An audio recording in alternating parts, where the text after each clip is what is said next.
Time for Mindset. Good evening, good morning, depending on where you are tuned in from around the world. Hey, Crystal, Janet, Selma, and Nafisa. Nice to see you here. Hey, Sheldon. Hey, Layla. Good to see you. Let me know if you are catching this live right now, and this is definitely live. Then comment live in the comments and let me know where you're tuned in from because I like to see how far Devotional Time for Mindset is spreading around the world. Okay, so comment live. Let me know where you're tuned in from. If you're catching the replay later on, then comment replay and still let me know where you are tuned in from. All right. So we are on day 18 of Devotional Time for Mindset. So welcome. If you're new here, hi, good to see you. If you're returning, welcome back. Okay. Listen, this is all about growing in our spiritual walk. Hey, Felix, good to see you again. Hey, Naren. This is about growing in our spiritual walk and understanding how powerful our mind is in creating the life that we are living. Okay. Hey guys, thanks for tuning in. Let me know where you're tuned in from. We got Brittany here every day. Okay. She is a writer here from Oklahoma City. Thanks for tuning in. Now, this is how this works, all right? Every single day for 100 days, because this is a 100-day journey, and we are on day 18. Can you believe we're already almost 3 weeks into our 100-day journey? Well, every day I will read the devotional straight from the book, and then we will have a discussion about it. So that means that I need for you guys to talk to me in the comments. If you actually want to join me live on camera, yes, you can keep your camera turned off if you want, then go to mindsetmastersuite.com and click the join live button to join me in the live discussion. Okay. Now, this devotional is guided by Devotional. That's the name of the group. Battlefield of the Mind Devotional by Joyce Meyer. For those of you that are tuned in via video, you can see me holding it up. And we are streaming across 8 different platforms. So please know that I will do my best to get to every comment that I can, but I do miss them sometimes. But please don't let that discourage you. Tabitha is in the house. She's live for day 18. And Brittany says, day 18 is wild. I know. When I was looking at the date, I couldn't wrap my mind around it either. It seems like we just started yesterday and we're already 3 weeks in. Okay. So again, if you would like to follow along with us as we go through our journey, you can download your free copy of Battlefield of the Mind devotional at mindsetmastersuite.com. You can also submit prayer requests. You can leave your name or do so anonymously. It's completely up to you. Hey, Mel, thanks for tuning in. So Clubhouse, Instagram, TikTok, all the different Facebooks, LinkedIn, YouTube, leave your comments. Let me know where you're tuned in from. And you can see on the screen, Devotional Time for Mindset. So post your insights after the live is over. If there was something that just really stood out to you, make a story about it, make a post about it, encourage others to say, hey, what are you talking about? I want to know about that. So we can spread this out to the masses, okay? And use the hashtag Devotional Time for Mindset. And then if you're able, be sure to tag me so I can come show you some love and engage on your post as well. Now, again, mindsetmastersuite.com is where you can find all things Devotional Time for Mindset, including prayer requests and downloading your free copy of the book, as well as some other resources. So if you are new in this space, glad to see your face here. My name is Lindsay Vertner. I'm a mindset expert speaker and I'm an actress. And what I do is I work with high achieving leaders to really prioritize self without guilt. Specifically, what I call the 3 pillars of self, which is self-care, self-worth, and self-discipline, because those 3 pillars subconsciously impact every single thing that we do in our lives, okay? Those are the core foundations. And it is also my purpose to help you create your first-class life, which is a life full of purpose, fulfillment, and happiness. So that's a little bit about me, but Devotional Time for Mindset is about us. Okay, family? We are here to support and encourage one another as we go on this spiritual journey. All right. So in case you missed it, Jennifer is back. Hey, Jennifer, tuning in from Indianapolis. Where y'all coming in from? Where y'all tuning in from on Clubhouse and on TikTok and on Instagram? Facebook is holding it down in the comments right now.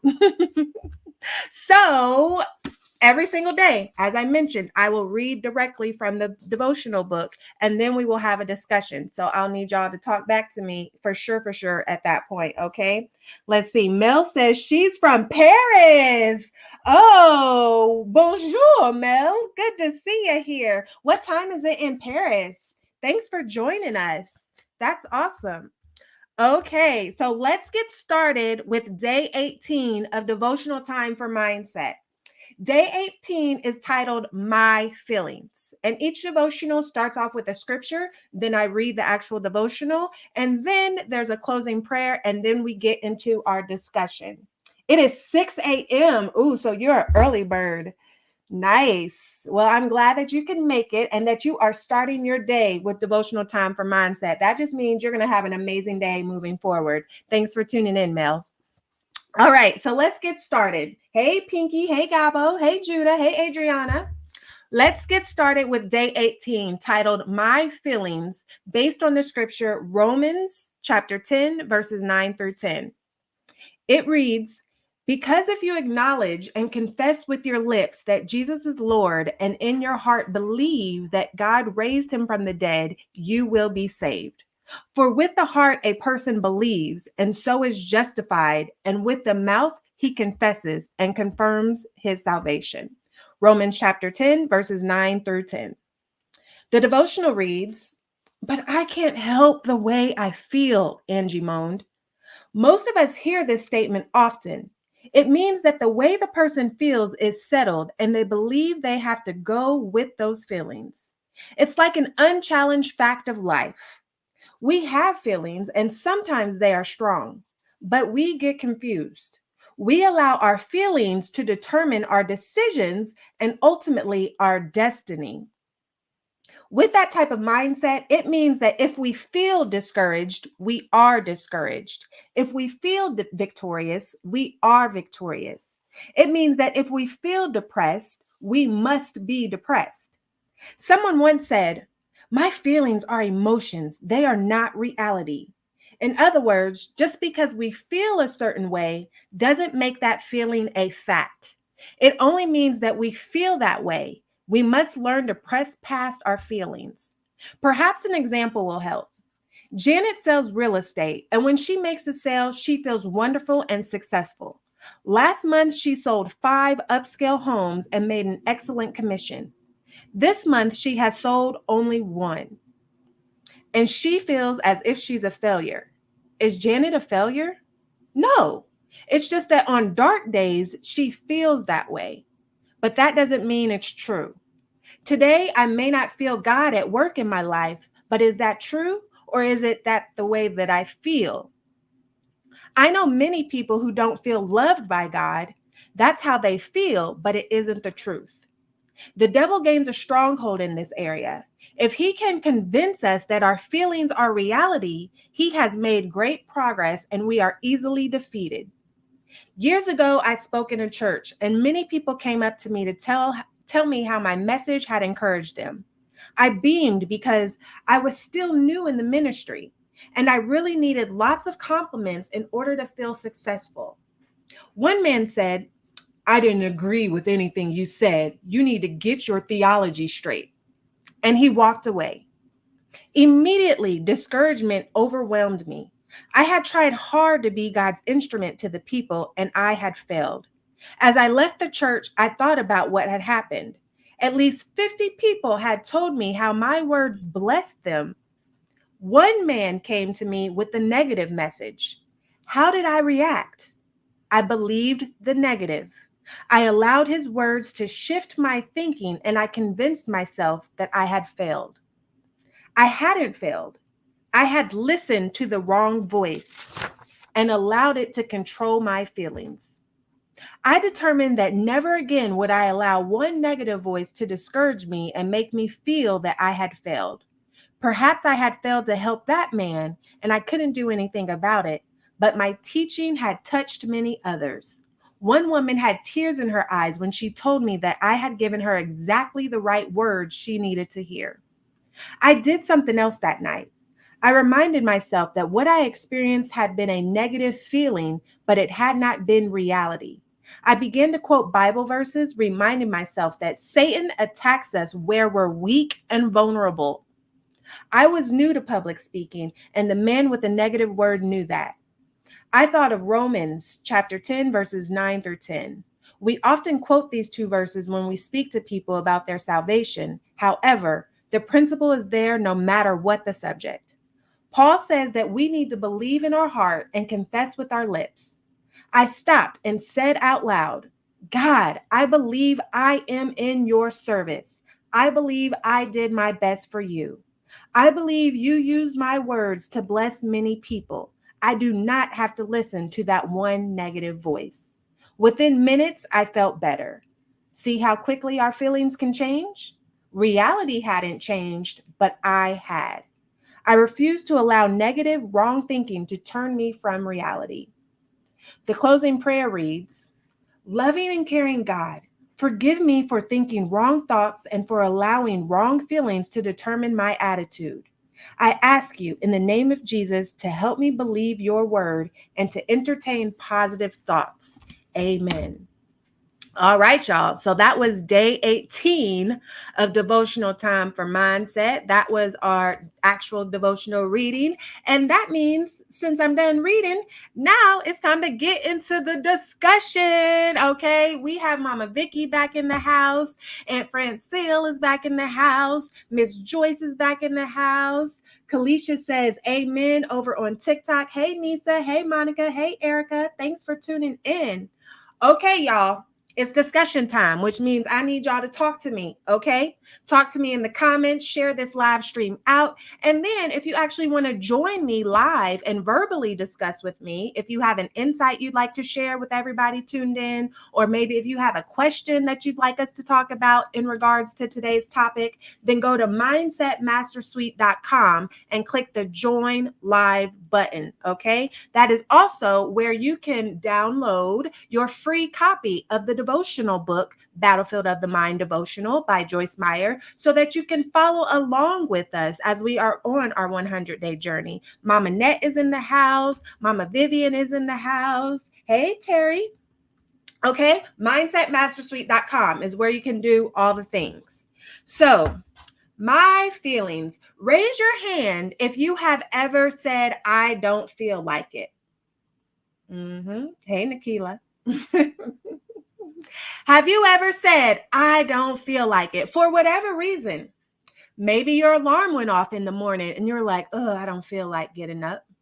Maybe there was, you had to go work on your budget because, you got bills to pay and you're like, oh, I don't feel like paying these bills. Or maybe if you are in a cold space like I am because it is 30 degrees outside, when I had to leave the house earlier, I didn't feel like leaving the house because I don't like being cold. Jennifer says her hand is raised. Tabitha's hand is raised. Brittany's hand is raised. At some point in our lives, we have all said the phrase, I don't feel ... fill in the blank.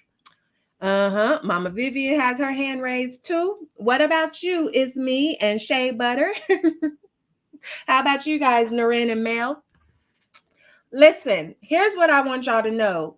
Feelings are fleeting. Well, what does fleeting mean, Lindsay? That means they pass very quickly. They come and they go with ease. Feelings are fleeting. Hey, Tammy.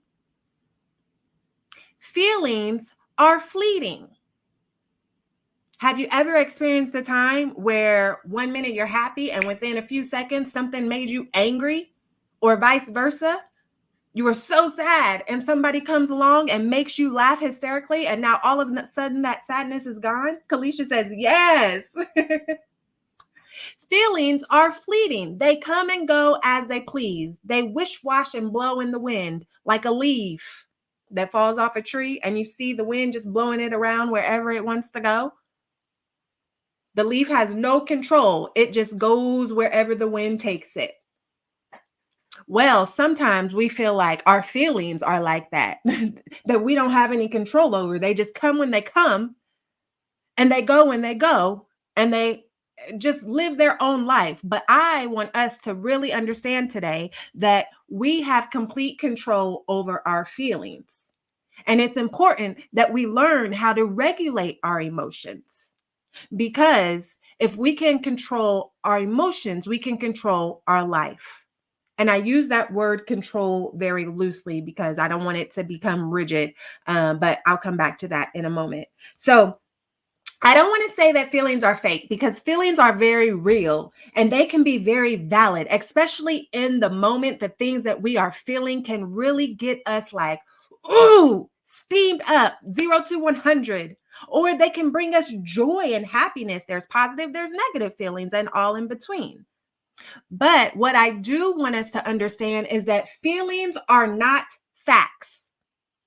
So if you hear me say feelings are fake, just know that's what I'm referring to. Not that they are invalid, but they are not fact. Okay. Feelings are not fact. Put that in the comments. Say feelings are fleeting and feelings are not fact.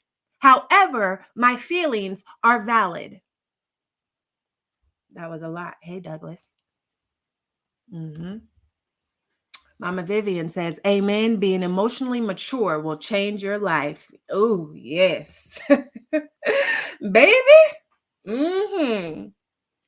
Because if you can control your emotions in high stress and tense situations, you already won.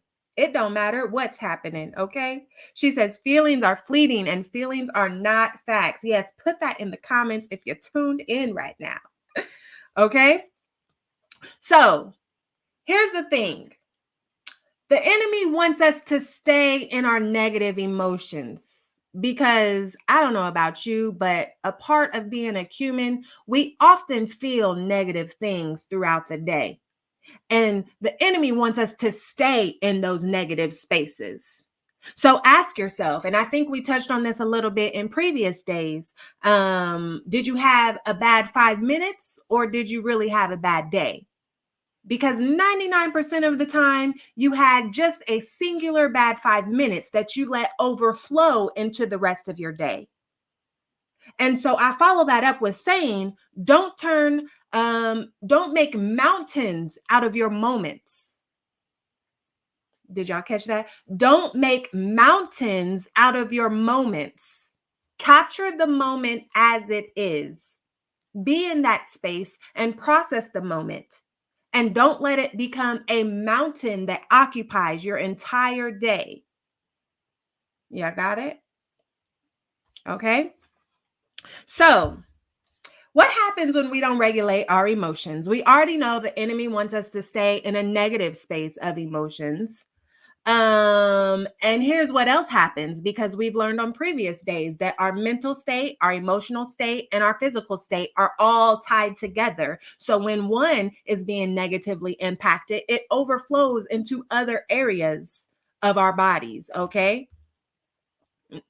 So whenever you have issues managing your emotions, it can cause relationship problems in your intimate relationships, as well as your platonic relationships, as well as your professional and personal relationships. Anybody you have in a relationship with in any sort of way, whether it's your best friend, your boo thing, your boss, or your baby, okay? When we have trouble regulating our emotions, it negatively impacts those relationships. For example, can everybody think of somebody that no matter what time of day it is, no matter when it is, anytime they are around, they are just negative, always complaining. They got a problem for every problem. They don't ever come with solutions, but they're going to criticize any solution that you may come up with.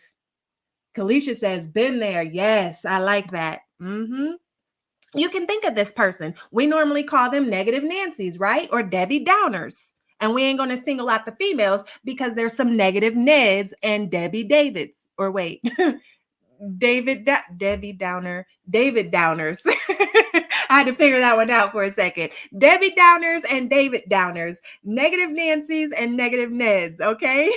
We don't like to be around those people because why? We could be in a good mood, and as soon as they walk in, they bring the energy down immediately. And then once they start talking and interacting their negative attitude with everybody, they bring the energy down some more, and they usually drain us of the energy that we have. Y'all got that? So, what happens is that their relationships with the people they interact with are negative. Your relationship in reaction to that person is negative. Why? Because you don't want to be around them. You don't want to feel drained and exhausted every time you're in their presence. And so you likely are going to avoid their invites, or anytime you can avoid them, just avoid them altogether or limit your time. Well, most of us should. Sometimes we don't have any way around that, but we can talk about that later. How do we avoid people that we have to be around for whatever reason? How do we protect our space whenever somebody else is unwilling to change? Because remember, we can only control our behaviors. We can't control the behaviors of others. So it's all about how am I going to manage my emotions so that negative person doesn't cause me to have a negative attitude or a negative day or a negative moment. Okay. Jennifer says those people are exhausting. Yes, absolutely. Woo. And have y'all ever had somebody in your life that you feel like you got to walk on eggshells whenever you're around them because you never know which version you're going to get, because they don't know how to manage their emotions? One minute they're hot, the next minute they're cold, and the simplest thing can make them flip the switch. You don't like being around those people. So when we struggle with regulating our emotions, we negatively impact our relationships. We struggle with insomnia. We increase our risk of depression. We increase our risk of anxiety. We increase our risk of body aches and body tensions and muscle spasms. We likely have fluctuating weight, because sometimes when we're stuck in a negative space, some of us like to eat that stress away. Mhm. So those are just a few of the physical impacts and the relational impacts that happen when we struggle with managing our emotions, when we're stuck in our feelings. But we have to learn to check ourselves before we wreck ourselves. Okay, we have to get out of our feelings, which is now what we're going to talk about. All right. If you're just tuning in, you are watching Devotional Time for Mindset, and we are on day 18 of our 100-day journey. This devotional is guided by the book Battlefield of the Mind Devotional by Joyce Meyer. You can download your free copy at mindsetmastersuite.com. You can also submit prayer requests on there. You can also join me in the discussion live right now if you're tuned in live by clicking the Join Live button. You can keep your camera on or off, completely up to you. You can also contribute to our favored list. Hey, B. Hey, Joanne. Hey, Brunei. Our favored list. And what is that? So at the end of our 100-day journey, I'm going to take all of the answers that you guys submitted on the site of our favorite scriptures, our favorite inspirational and personal development books, and our favorite inspirational songs. And I'm going to put it in a file, and then I'm going to email it to everyone that opted in to receive our favored list at the end of our 100-day journey, so that we have those additional resources to help us as we continue on our spiritual growth. Okay, so let's get back into the discussion. Over here on Clubhouse, B says, hello, beautiful. Yeah, you as well. Thank you for tuning in. Let's get back into this discussion, y'all. Okay, so fear is one of the strongest emotions. And anger is also a strong emotion that can really make us do some crazy decisions. Have you ever been so angry that you flipped out or acted out of character, and afterwards you was like, dang, I can't believe I did that. But in the moment, it just caught you. Those feelings were overwhelming you that you didn't give yourself the space to pause and control those emotions, that you reacted without thinking. So, also worrying is another big emotion that we often feel. And when you worry, you are actually worshiping the problem and repelling the solution. When you worry, you worship the problem and repel the solution. And we already know that God don't like when we worship other people. So you have to ask yourself, am I allowing my worry and anxiety to be a God in my life? Ooh, I think that one might have stepped on some toes. I'm sorry. I didn't mean to. But that's just the message we got today. Am I allowing my worry and anxiety to be a personal God in my life?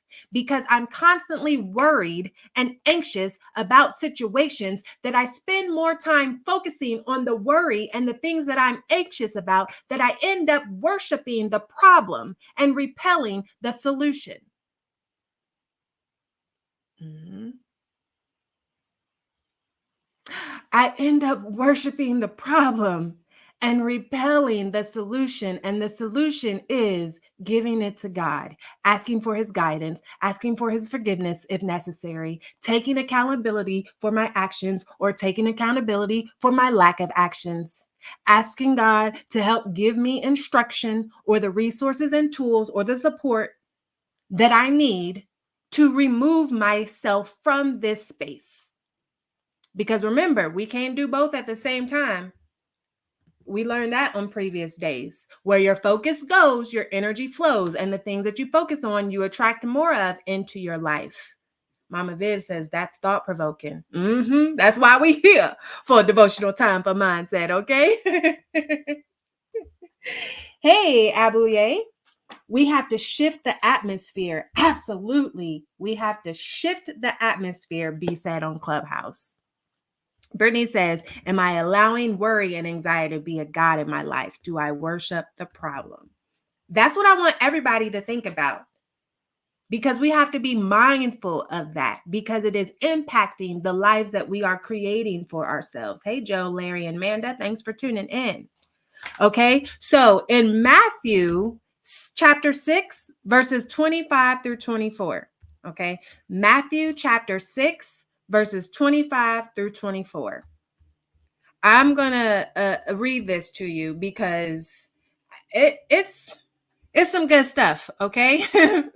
It's some good stuff. And in here, in Matthew chapter 6, this is when Jesus is giving a sermon on the Mount. And he's basically telling y'all, like, why are y'all worried?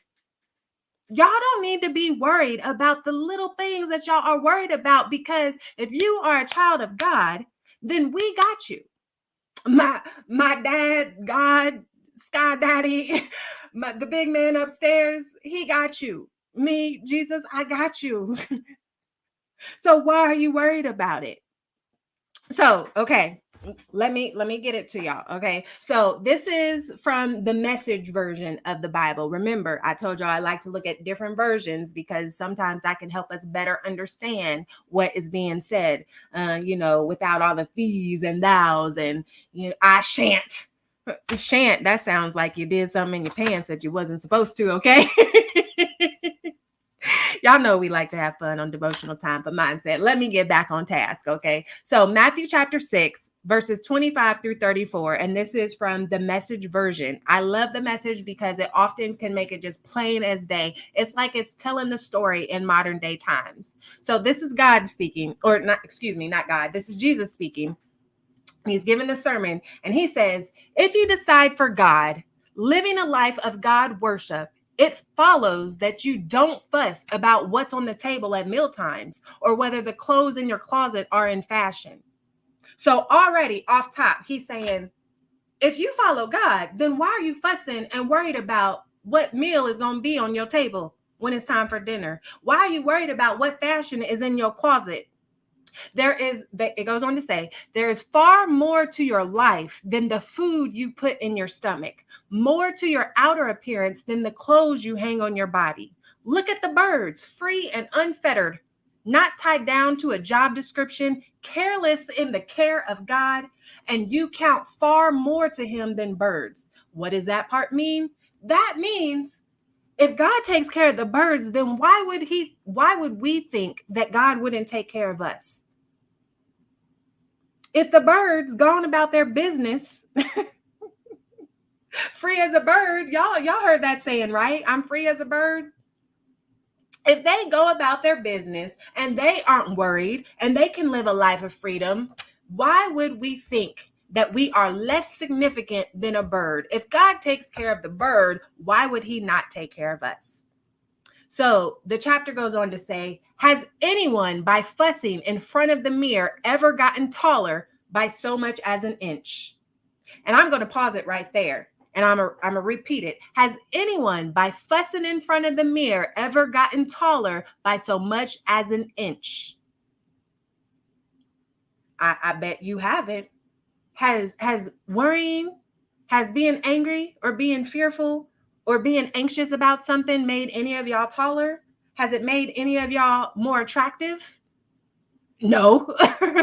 If anything, because of the physical tolls that it's taken on your body, it's making you less attractive. And did you know sometimes the stress and the burdens of all of the things that we are carrying mentally and emotionally, we start to walk around a little bit different.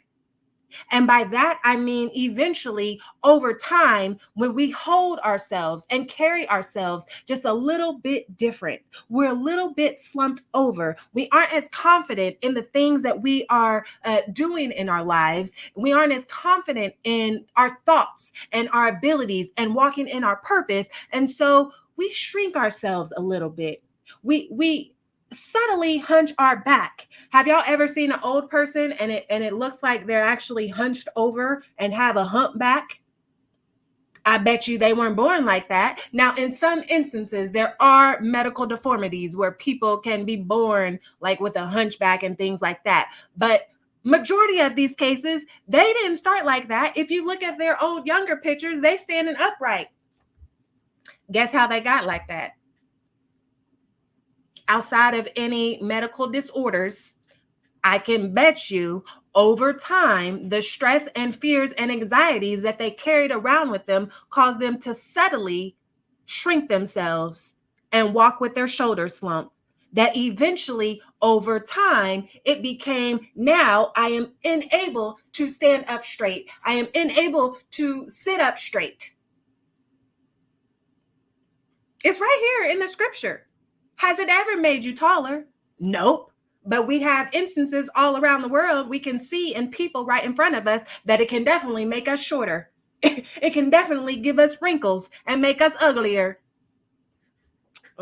Let me continue, okay? Because I don't want to make nobody cry on day 18. Mama Vivian says, good stuff. Birds are free and unfettered.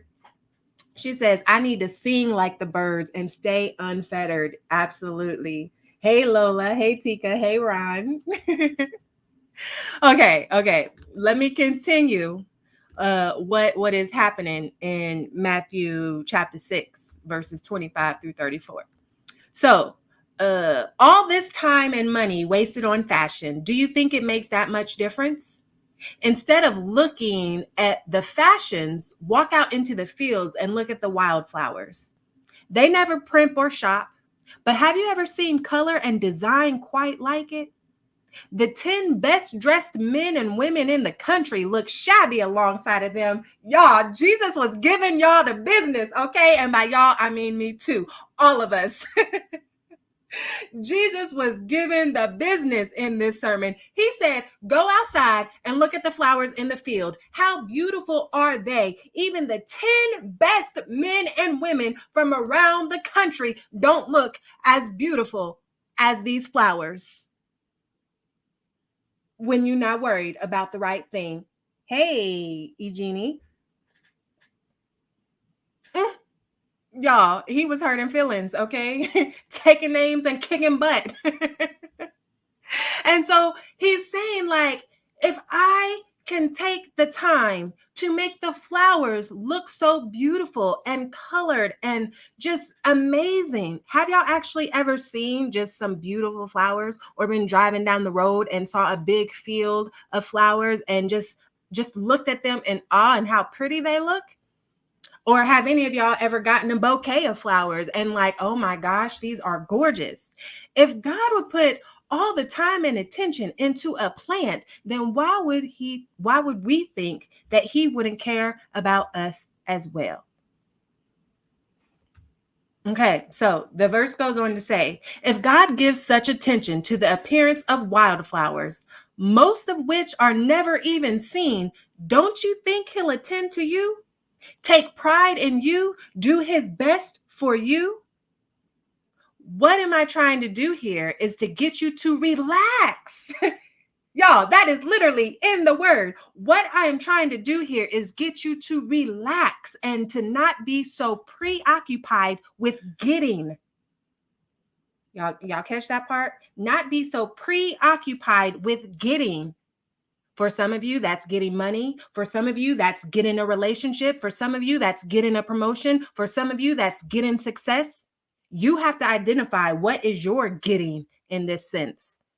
What are you so stressed out and worried about that you are focused more on getting this specific thing that you done took your eye off the ball? You done took your eye off of God.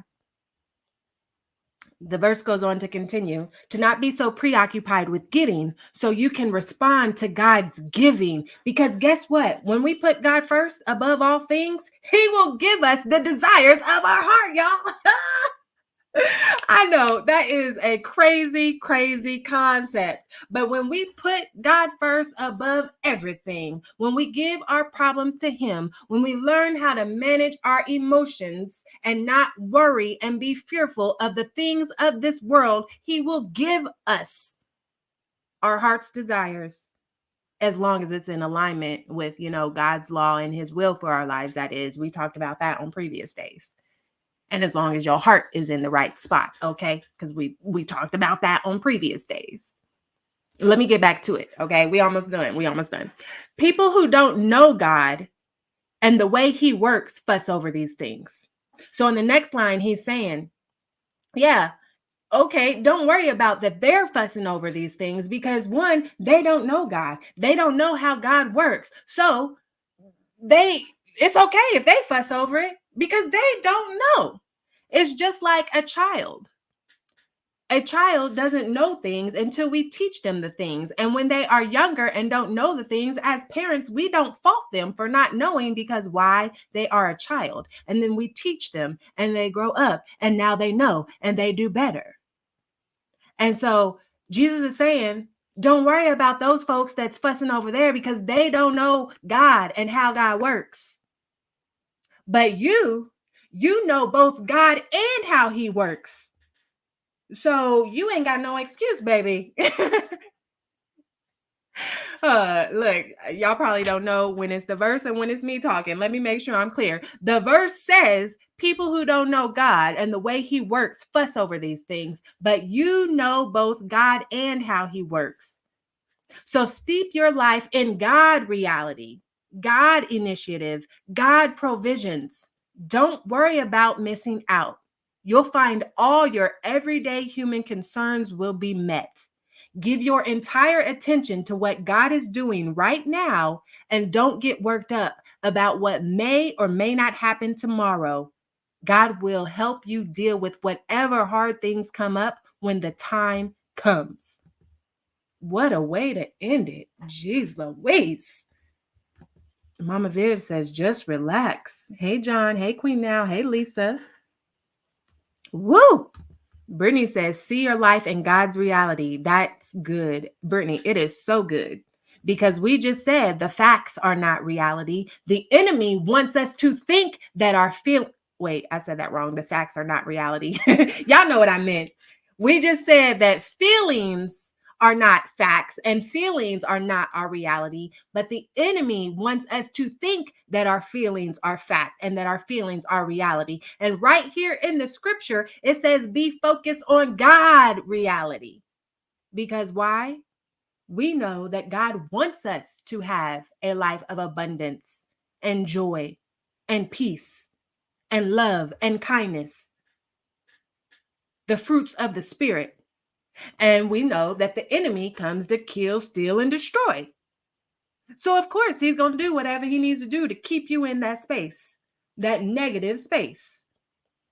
Okay, but we have to ask ourselves, whose reality are we allowing to take heart in our minds, to make a foundation in our minds? The enemy's reality or God's reality? Our neighbor's reality, our best friend's reality, or God's reality? Because we learned in previous days that the enemy will also send people to help do his dirty work, whether they recognize it or not. For example, in our devotional reading today, she said that when she started preaching, she had over 50 people come and tell her how much her message helped them. Yet there was one singular man that came up and said it was no good. And what happened? She started to focus on that one negative message. Because why? The enemy likely sent that man to plant the seed. And then the more that she focused on it, the more she was growing that seed, the more she was going to stew in that negativity. But luckily, she was able to catch herself and flip the script. And we all have the ability to flip the script, okay, by managing our emotions. So whenever we are saying, I don't feel like it, or man, I feel so stupid. Have you ever said that? You just made a silly mistake. You're like, dang, I feel so stupid. Or maybe you didn't get the joke, like, dang, I feel so stupid. Or, ooh, this is a good one. I know this is one I struggle with, not feeling good enough. Because we all have something that we struggle with. And I have no problem throwing myself under the bus because it's millions of other people that feel the same way at times in our lives, not feeling good enough. Or maybe you don't feel worthy enough. Or maybe you don't feel like you deserve it. We have to be willing to push past our feelings. Brittany says we all have the ability to flip the script by managing our emotions. Ask yourself, am I willing to push past my emotions? Am I willing to check myself before I wreck myself? Okay. So here's what we want to do. Because we got to have something to implement. We done learned all these things. And now it's like, okay, Lindsay, well, what do I do with all this information? How do I regulate my emotions? How do I manage my emotions? How do I check myself before I wreck myself? I'm so glad you asked, okay? We want to make sure that we regulate, not repress. I'm going to say that again. We want to make sure that we regulate our emotions, not repress our emotions. Repress means that we shove it down. We ignore it. We push it down as far as we can. It's like you dug a deep hole and then you dropped all your emotions in there and you filled it up with dirt and you stomped on the dirt to try and pack it down nice and tight and hard so that it can't be uncovered. Boo-boo. Don't do that. Because what have we learned in previous days? That's going to blow up in the worst ways, because what we think we're burying will come back to blow up. The emotions that we repress, that we think we are burying away, out of sight, out of mind, will come back to blow up in our faces at usually the most inconvenient of times, because they subconsciously impact us. That's why we have to heal them and process them. So we want to regulate, not repress, all right? Because we have emotions for a reason. God gave us all these different emotions so that we could feel all the different things that is part of the human experience. But what he did not say was to hide your emotions and repress your emotions and ignore your emotions. All right? He said, deal with them, heal them, process them. Where is StreamYard? Well, you own it. You are on it. You are on the StreamYard Live, Vignesh. Hopefully I pronounced your name right. Thanks for tuning in. Okay, so how do we regulate our emotions so that our feelings don't get us caught up in some drama? If I want to have some drama, then I'll just turn on the TV and watch the Real Housewives series. or the Basketball Wives series, or watch the news. It's a whole bunch of drama on the news, okay?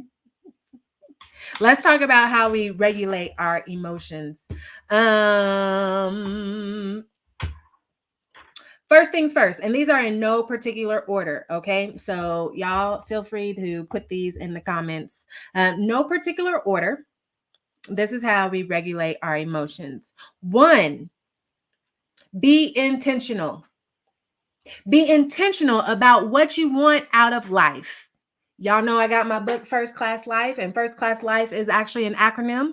Well, the I in first stands for intentional. Because here's the thing, when you are very intentional about what you want from out of your day, what you want from out of your life, it is easier to push past your feelings. That doesn't mean that it's going to be easy, but it is easier to push past your feelings and do the things that you need to do to keep it moving. Intentional. And y'all here on Devotional Time for Mindset, so you likely heard the common phrase, and it's in the word. Faith without works is what? Is dead. Faith without works is dead. And just like intentions without actions will be unsuccessful. But first, we need intentions so that we know what we're pushing for. Because here's what happens when we aren't intentional.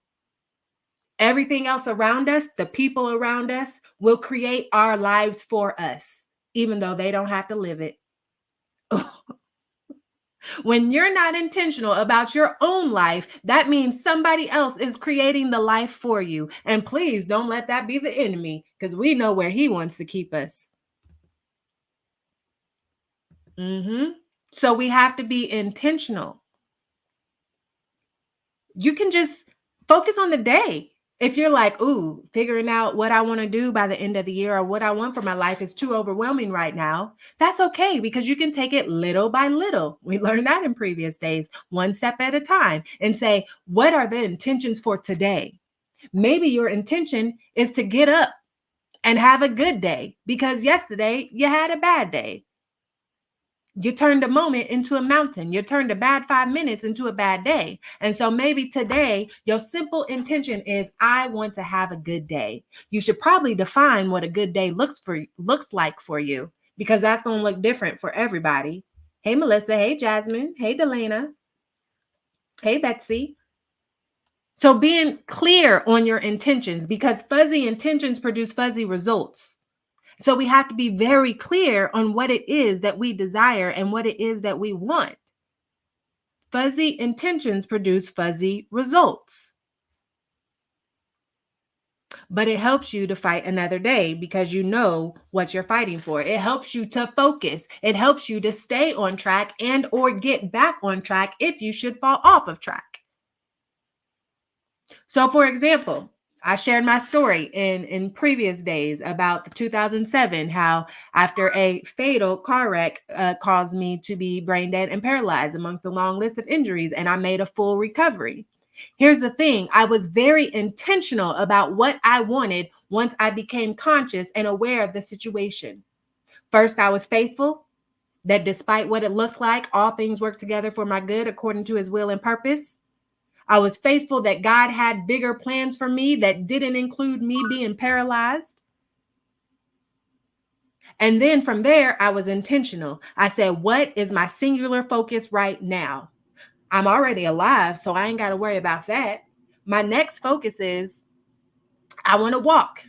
I want to walk without assistance. I want to walk without a wheelchair. I want to walk without leg braces. I want to walk without a walker. I want to be able to stand up and walk on my own 2 feet. How do I do that? I don't know. But guess what? That wasn't my business for me to know the plan. That's God's plan. All I had to do was trust him and then make sure I do the things that I needed to do in the moment so that that plan could become my reality. And because I was focused on the plan and I had my intentions clear on what I wanted to occur, I was able to utilize the medical team, utilize the resources and the tools that were presented into my life that God sent.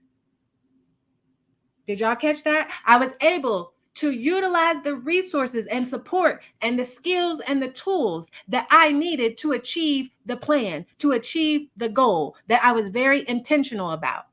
And what was that? Therapy. Kalisha says, yes. Hey, Disha, thanks for tuning in. Hey, Kay and Charlene, good to see you back. I was in therapy every single day from 8 a.m. to 5 p.m., Monday through Monday, weekends and holidays included, for weeks. Do y'all hear me? And guess what? They didn't know if the therapies would work because I was in all kinds of different therapies. But I spent most of my time in physical therapy and something called shock therapy. Now, for those of you that don't know what shock therapy is, it's when they put a whole bunch of wires connected to my body and then they turned on an electrical voltage. It started real little and then they gradually increased it, and it did not feel good. But why did I get up and do it every day? Because I knew the goal. It was painful. I was tired. Y'all know I don't like mornings. I didn't feel like getting up every single day. Did y'all catch that? I did not feel like getting up. I definitely did not feel like putting my body through pain, especially not when the holiday came. But because I was intentional on the goal and I trusted God, I got up and I pushed past my feelings, and now I can sit in front of you today. So y'all catching it? So be intentional, okay? Because had I not, I would not be sitting here in front of you today. I might be in a wheelchair, unable to walk because I wasn't willing to do the things that I need to do because I didn't feel like it.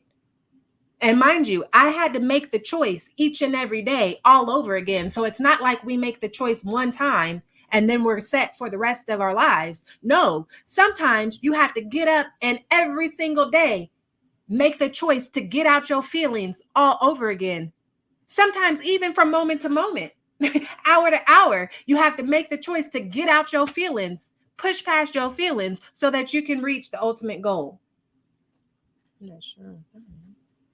Is that a hand up? It says no one is there over on Clubhouse. If you raise your hand on Clubhouse, I'm so sorry because it's showing no one. So be intentional. What's another way to regulate your emotions? Identify your emotions. Most of us as adults, we don't know how to manage our emotions, and we definitely don't know how to identify and understand our emotions. You know what? I'm going to help you out with that. So this is actually, it's in my book, First Class Life, 10 Key Factors to Create a Life Full of Purpose, Fulfillment, and Happiness. You can find that on my website, firstclasslifeshop.com. But also, here, I got something for you. It's also, this worksheet I'm about to show you is in the First Class Life workbook. But I'm going to share it with y'all because y'all tuned in to Devotional Time for Mindset. Because how can we expect to manage our emotions when we don't even understand our emotions? Okay, so for those of y'all that are tuned in via video, take a screenshot, zoom in. For those of you that are audio, what I'm showing on the screen is a document that I have, and it shows our main emotions. Because as humans, we like to minimize everything and group everything into these 7 different emotions. They're very easily recognizable: happiness, sadness, disgusted, angry, fearful, bad, and surprised. And we don't realize that there are hundreds of other emotions that separate out from those categories. Hey, Tracy. Hey, David. So it's not just those 7. They go deeper and they go deeper and they spread and they branch out. And so the better that we can understand what exactly it is that we are feeling, the better we can start to process through it, the better we can start to manage our emotions and therefore manage our behaviors or our triggers or our reactions. For example, with happiness, we think of happy, but under that, there's also playful. And then under playful, that branches out into aroused and cheeky. Under happy, there's content. But under content, that branches out to free and joyful. Over there for bad, that branches out into bored, busy, stressed, and tired. And then each of those branch out. So tired branches out to sleepy, unfocused. You guys see how that's working on there? If you aren't able to see the graphic, depending on which platform you're tuned in on, I apologize. Just go to the YouTube, watch the replay there. But we have all these different emotions, and we often limit them to these main 7. And so there we can start to get a better understanding of the different emotions that we are feeling. So I took it off the screen now. So we might ask ourselves, like, excuse me, why am I feeling anxious? Actually, I'm jumping ahead. So understanding our emotions, and we might need some help to understand what those emotions are via a therapist, or we need to name them, like literally name them. Like maybe you want to name your anger Freddie. And every time you get angry, you catch yourself. You are consciously catching yourself and say, Freddie, right now you're feeling angry. Let's talk about it. Talk to yourself. Name your emotions and talk to yourself so that you can better understand them. Okay. So number 3 is acknowledge and process your emotions. And this goes hand in hand with what I just said about naming them and talking back to your emotions. Don't worry about looking silly, because remember, this is about you and your life. Who cares what other people think? The only person that you should care about what they think of you is God, nobody else. So you have to acknowledge and process your feelings. For example, you might say, right now I feel angry because insert the situation. Or right now I feel frustrated because insert the situation. Right now I feel annoyed because you keep poking my arm and I don't want to be touched. Right now I feel happy because you just said my hair looks nice. Okay, y'all get it? Acknowledge and process your emotions and actually speak those words out as they're happening. As you catch yourself, right now, I feel sad and I don't know why, because that's okay too. We don't always know what is making us feel the emotion that we're feeling. And so if you don't know what is causing the emotion, say that. Because then guess what? We're going to try and identify what is causing that. That's another step. Being self-aware, understanding, okay, what in this situation made me feel angry? What was I doing right before I got angry? What occurred that made me feel angry? And now I'm feeling angry. How did I behave or react? Was it a trigger? Was it a defense mechanism? Was it a survival tactic? What is making me feel unsafe right now that I have to be angry and lash out? That's a good question for everyone. What is making me feel unsafe in this moment? Because a lot of those negative emotions stem from a deep place of fear or safety. Y'all got it? So that was another one, being self-aware of the spaces and the triggers. That's something that I also talk about in the book First Class Life.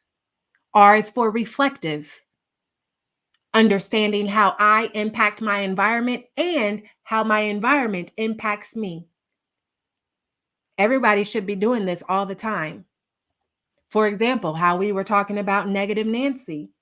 We know that Nancy makes us feel annoyed. Negative Nancy makes us feel frustrated. Negative Nancy makes us feel exhausted. So if I know that being around negative Nancy makes me feel all these negative emotions, what can I do to limit my interactions with negative Nancy or negative Ned?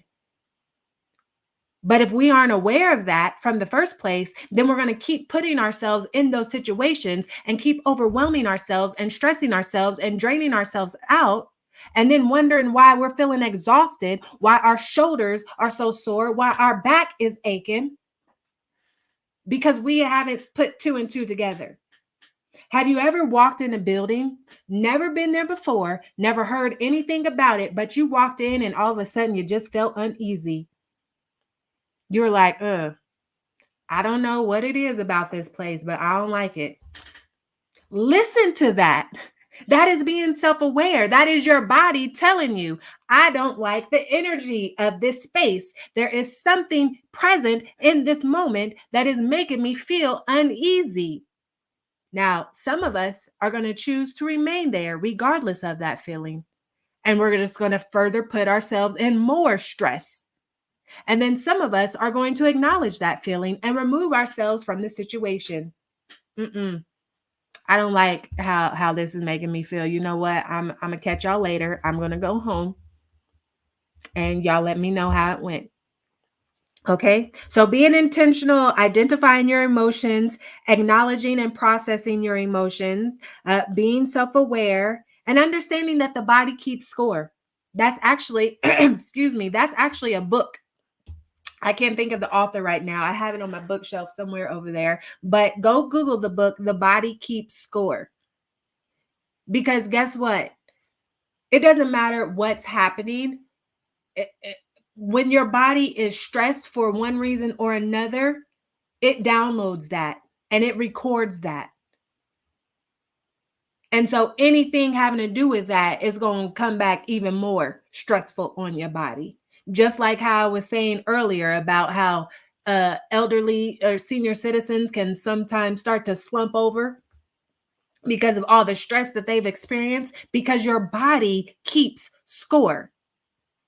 For example, if you are stressed from what's something that we could say? If you are stressed from like um you're mad that you got a $10 late fee on a bill even though it wasn't late, but some glitch in the system made it a minute late, and now you're mad about that and you're stressed out because you needed that $10 because you was about to use it to go get some food, and now you can't get the food you was going to get because that $10 caused you to go in overdraft, which also charged another $50 in overdraft fees. So now you negative 50 in the hole and you don't got the $10 to get you no food. So now you stressed, you angry, you pissed off.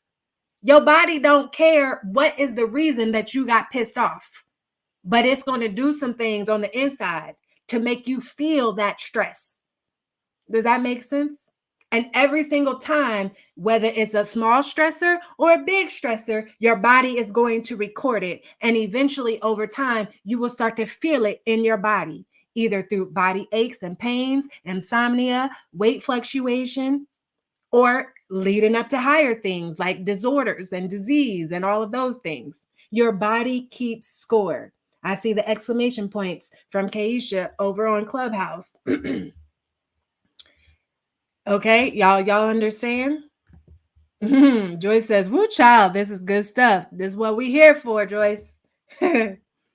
So let's see. I kind of skipped around on my list, so now I got to figure out where. Take a beat. In acting, sometimes we call it take a beat. I'm sure in music they say take a beat or take a pause and then start the vocals from there.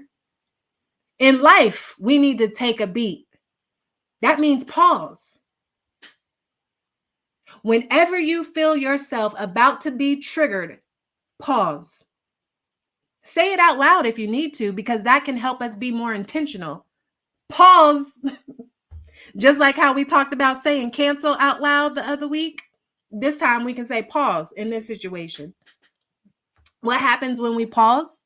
That's whenever we can run through the rest of the list to try and control our emotions before we react, before we behave out of character, before we cause more tension on our body that it is going to record and cause us worse physical symptoms down the line. Take a beat. Here's what you can do while you take a beat. You can start to ask those questions that we talked about with acknowledging your feelings. What is causing me to be scared right now? What am I afraid of in this moment? What is causing me to be angry? What am I fearful in this moment of? Start to ask yourself those questions. And here's something else on the list. Start to breathe. When you take a beat, breathe deeply. And don't be facetious with it. Don't be like, no, like seriously, take a pause and start to control your breathing. Because if you can control your breathing, you can control your temper. If you can control your emotions, you can control your life. And guess what? Different ways that we breathe is linked to different emotions. So when you're scared, sometimes what happens? You start to breathe fast and shallow, like when you're panicking, when you're having an anxiety attack, you're taking really short, quick, shallow breaths. And guess what? That is signaling that your body is stressed. When you breathe like that, your body thinks, oh no, alert, alert, I'm stressed, I'm in danger. Let me jump into fight or flight or freeze. And so if you get angry because somebody walked by and accidentally knocked over your Starbucks and it spilled all over your clothes, yeah, that's a sucky moment. Remember, a moment, not a mountain. And yes, acknowledge that you are upset, but understand that was an accident. There is no need to blow up and cuss out the person, because I'm sure y'all seen viral videos of accidents happen and then people just going off on each other. Next thing you know, they're fighting. So your Starbucks cup gets knocked over, it spills everywhere. Pause, breathe deeply, and keep breathing deeply, because remember, your body does not care where the stress trigger came from. It's going to download it just the same. Whether somebody ran over your foot with the car or accidentally knocked over your Starbucks cup. So, what we want to do is we want to prevent that from happening as much as possible. We pause and control our breathing. And we want to take big, deep breaths so that we can activate the part of our brain that will help us to calm ourselves down, that will help us to say, I am safe. I am safe in this moment. I do not need to overreact in this moment. Yes, it was a sucky moment, but I am safe. I am alive. I am healthy. I am breathing. And calm ourselves down. Because remember, we can't create logical solutions from emotional places. So when we calm ourselves down and start to regulate our heartbeat, that's what deep breathing does. That's why they tell you breathe deeply. That is just not some gimmicky, cutesy thing to say in therapy. All right, now breathe deeply, count down from 10. No, there is science behind all of these things that they tell you. Okay? It helps to lower your heart rate and reduce the adrenaline that is pumping through your body during stressful situations. Because we don't want to have too much adrenaline pumping through our bodies. That's not healthy for our bodies. There's something called cortisol, which is like the stress hormone. And cortisol is good in short bursts to help us get out of life-threatening situations. Like if a dinosaur came and bit off the roof, a dinosaur. We want that burst of cortisol to go out in our bodies to get us to safety. But guess what? Once again, when we're stressed, oh, you just knocked over my Starbucks and now I'm pissed off. You're going to get that release of cortisol. The body don't care that it was your Starbucks and not a dinosaur trying to attack you. Should I say lion because dinosaurs are extinct? Like, I don't want nobody to be like, girl, I can't relate. Just go with the illustration, okay? It doesn't care. And here's what happens when we have too much cortisol going through our bodies on a regular basis. We increase our risk for heart disease, kidney disease, increase our risk for depression, increase our risk for anxiety. A lot of these things we've talked about already because it's all connected. Okay, let's move on. Be intentional, identify your emotions, acknowledge and process your emotions, take a beat, control your breathing to help regulate your brain and regulate your body. Be self-aware of the spaces and triggers that are around you so that you can be proactive about not being triggered by that trigger anymore. The body keeps score. And then here's the last one. Talk through your narrative. I need to take a drink. Y'all got that? Talk through your narrative. What do I mean by that? For example, let's say that, what is that? Oh, sorry, y'all. I'm distracted by something popped up on TikTok. Decline. Okay, so let's say that you have a meeting. I think we used this example before. So if you remember it, great, because we're going to build up on that example. But let's say that you have a meeting and somebody, no. Let's not use that one. Okay, scratch that. Clean the board. Wipe it clean. All clear. Okay, so let's say that you have a friend, okay, and y'all have been planning to get together for whatever reason, and you have called this friend 2 or 3 times and sent a text message 2 or 3 times, and this friend hasn't responded. How do we feel in that moment? There's that word again, feel. Somebody put it in the comments. How do you feel in that moment majority of the time? If you're like most people, you probably take it personal and you feel slighted, like, dang, we said we was going to get together for brunch, but she ain't answering my calls. She ain't answering my text messages. So maybe I misread the situation. Maybe she's mad at me. Oh no, what is she mad at me about? What did I do? How can I correct the situation? We start to build up that stress about why our friend is mad at us. And we think of all these scenarios about why our friend didn't answer the phone or return our text message. Not thinking about the friend going through her own life and her own business, or his own life and his own business, but we internalize it and personalize it. We take it personal and say, man, well, maybe we're not as good as friends as I thought. And so we go from feeling bad about ourselves to feeling worried about, oh no, are they mad at us? What did I do? To now we're feeling angry. Remember, feelings are fleeting. They come and go, and they can change with the drop of a dime. So we went from concern and worry to feeling sad to now we're feeling mad. Like, okay, she don't want to answer my calls. Bet. Fine. We'll see.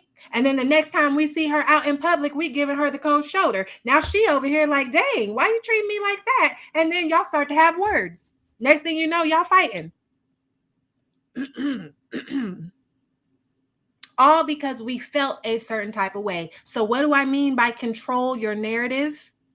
Talk through your narrative is that whenever you start to feel yourself, when you start to become aware and recognize of what you are feeling, take a pause. Ask yourself those questions. What other reasons why might she not be answering my call? What other reasons maybe she didn't return my text message? What other scenarios could cause her to not respond? Maybe she got busy. Maybe she lost her phone. Maybe she thought she texted back, but I don't know if any of y'all are like me, but there have been plenty of times where I answered in spirit. I answered in spirit. I had full intentions on answering in reality, in the physical sense, like pick up my phone and answer with my fingers and push send.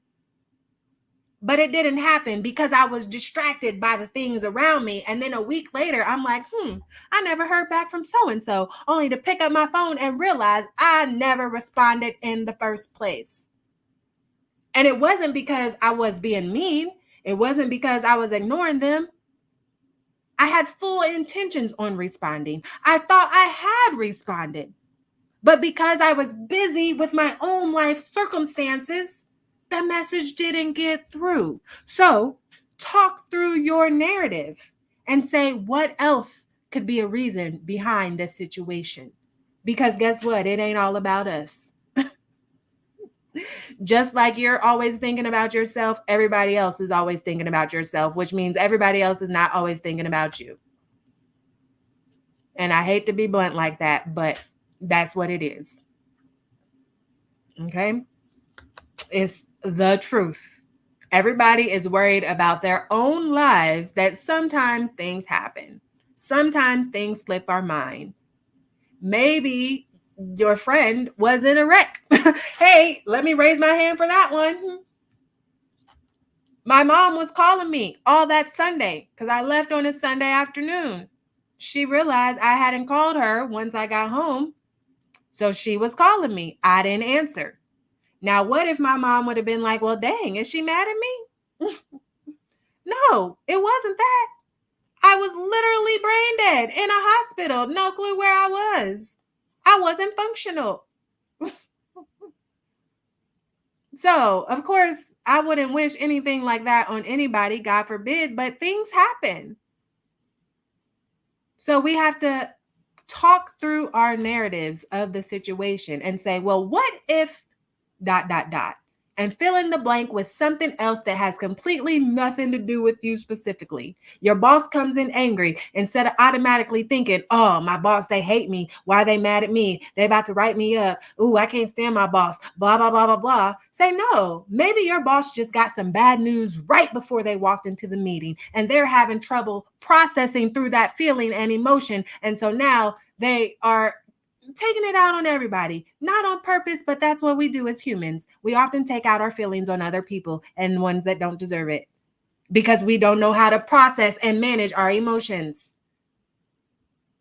So y'all see why all of this is important? Okay, so I think that's all the notes that I have. My feelings was today's topic. And the short of it is, regulate your feelings. Don't repress your feelings. Regulate your emotions. Don't repress your emotions. Know that feelings are there for a purpose. Acknowledge your feelings. Say, yes, I am feeling sad in this moment. Now, how do I want to process and move past it so that it is not impacting my entire day, so that it is not impacting my relationships, so it's not impacting how I show up or don't show up in the world, so it's not causing me to trigger or be triggered by a person, place, or thing. Because remember, let me give you this one quick tidbit. Remember how I said the body keeps score? Let's say that some point in your life you were traumatized. And during that period of time, there was a apple candle burning in the background. There was an apple scented candle burning in the background of that moment that you were traumatized. Did you know that down the line, because the body keeps score, and because you were smelling apple scented candles during that moment of traumatization, down the road, it could be 2 years, 2 months, 5 years later, and you smell an apple scented candle, that you can be triggered and you can have a panic attack, or you could flip off the wall, or whatever is the situation. You can act out of behavior, act out of character. And meanwhile, you're thinking back like, dang, why did I act like that yesterday? Or why did I act like that an hour ago? What caused, like, I don't understand. Nobody did anything, but the body keeps score. And because you smelled that apple scented candle, it triggered the memory from when you were traumatized 5 years ago. Y'all understand? So that's why it's important, hey, Leela, that we learn about these things. I mean, you don't have to go to school. That's not what I mean. But we're here on Devotional Time for Mindset so we can become more aware of these things and identify where we need to improve within ourselves. That's why it's important to learn how to manage our emotions. Okay? So that was the last little tidbit I wanted to give you guys. Remember, check yourself before you wreck yourself. Okay, baby? Now, yesterday it's time for our intentional insight and our intentional act of the day. Before I do that, I forgot to tell y'all this. Matthew 6:27. I very specifically wanted to point out this verse because it says, which of you by being anxious can add a single hour to his span of life? And which of you by being anxious can add a single hour to his span of life? In other words, all that anxiety, all that fear, those depressive thoughts that you're thinking are not adding to your lifespan. If anything, they are quickening the timeline. They are cutting it short because there's actually been studies on that. We're wrapping up, so I won't get into all the research. But when you're constantly in a state of anxiousness and depression and fear and worry and all of those things, you are actually cutting your lifespan in different ways.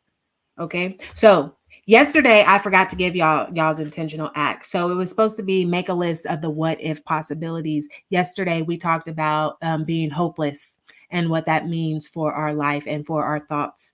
And I saw the exclamation points over on Clubhouse.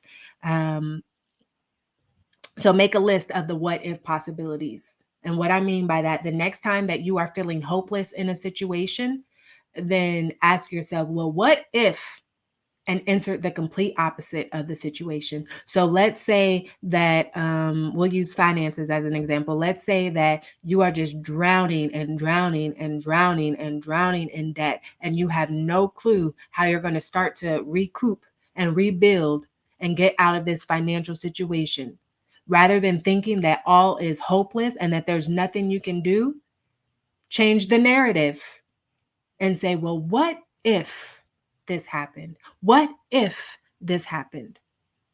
What if I did clear my debt?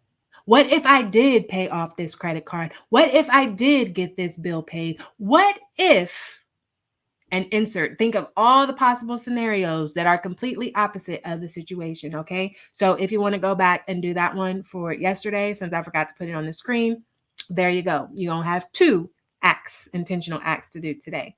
Now, for the day 18 intentional insight and act, I want you to identify one way you are going to regulate your emotions in the next 24 hours.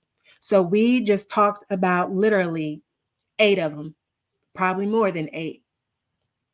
And if you missed it, rewind a little bit on the replay and go back and listen, because we literally just went through a whole bunch of different ways to regulate our emotions. Pick one, not 2, not 3. Don't try to do the whole list. Just pick one that you are going to focus on the next 24 hours and the rest of this week, even. Because what's today? Today is Thursday. Well, now it's Thursday. Nope, today is now Friday. It was Thursday. Now we're into Friday. Some of you have already been in Friday. But for the rest of this week, definitely for the next 24 hours and for the rest of this week, identify one way that you are going to focus on regulating your emotions. I'll go through them quickly. Be intentional. 2, identify your emotions. 3, acknowledge and process your emotions. 4, take a beat. 5, control your breathing. 6, be self-aware. 7, the body keeps score. Remembering that. Oh, and what I mean by that, because you're like, well, the body keeps score? How do I do that? What I mean by that is that the next time you're feeling sad or angry or anxious or something like that, take note of what your body feels like, because your body is doing something. Is your breathing heavy? Are your shoulders tense? Is your jaw clenched? Are your hands tensed up? That's what I meant to say. Sorry. So the body keeps score with 7. So take note of the physical things that you are feeling whenever you are feeling an emotion. And number 8 was talk through your narrative. Okay. So pick one of those things and focus on it for the next 24 hours for sure. And for the rest of the week. All right. So that is it for day 18 of Devotional Time for Mindset. And please head to mindsetmastersuite.com where you can submit your prayer requests. If you want to receive our favorite list at the end of our 100-day journey, then please make sure you submit your email somewhere, because I can't send it to you if I don't have an email. So any one of those forms, there's always a spot where you can put your email. Some of them are required, like obviously if you want to download your free copy of Battlefield of the Mind devotional, your email is required on that form because I got to send it to your email. But all the rest of them, the email is optional. But put it in there if you want to receive our favorite list at the end of our 100-day devotional. And not now because we're wrapping up, but tomorrow, if you would like to join me live in the discussion, then click the join live once we actually go live streaming on the different platforms. Mindsetmastersuite.com. There are resources on there. So if you need a therapist to help you figure out and manage your emotions, there are some links to find therapists in your areas and with your insurance, if you have insurance, and all of those things. So mindsetmastersuite.com is your hub for all things devotional time for mindset. Okay. So it has tools you can use, it has resources you can use, has things you can check out. Feel free to purchase your copy of First Class Life Devotional, 35 Testimonies of Phenomenal Faith. We had a lovely lady from Australia place an order the other day. I appreciate that. And we had the beautiful Rocky place an order, got the whole complete First Class Life set. And First Class Life shop is where you can find, wait, let me go the right way, my foundational book, First Class Life, 10 Key Factors to Creating a Life Full of Purpose, Fulfillment, and Happiness, where I talk about a lot of these things and how they apply to our daily living. Okay, so you can find all of that on the website, mindsetmastersuite.com. And if you click around, you can find the other book as well. But the devotional, there's a button right on that main page. So mindsetmastersuite.com is where you can find all things that you need. And same time, same place. Again, thank you for being here with me for another 90-day devotional. Y'all know we only supposed to be here an hour, but these last couple of days we've been here 90 minutes. So I know you could be doing anything in the world, but you have spent this time here with me. I appreciate you. I am honored. Thank you for allowing me to guide you on this journey. I pray that you are blessed abundantly as you go throughout the rest of your night, the rest of your day, the rest of your week. And I will see you guys tomorrow, same time, same place for day 19 of Devotional Time for Mindset. All right. Bye, guys.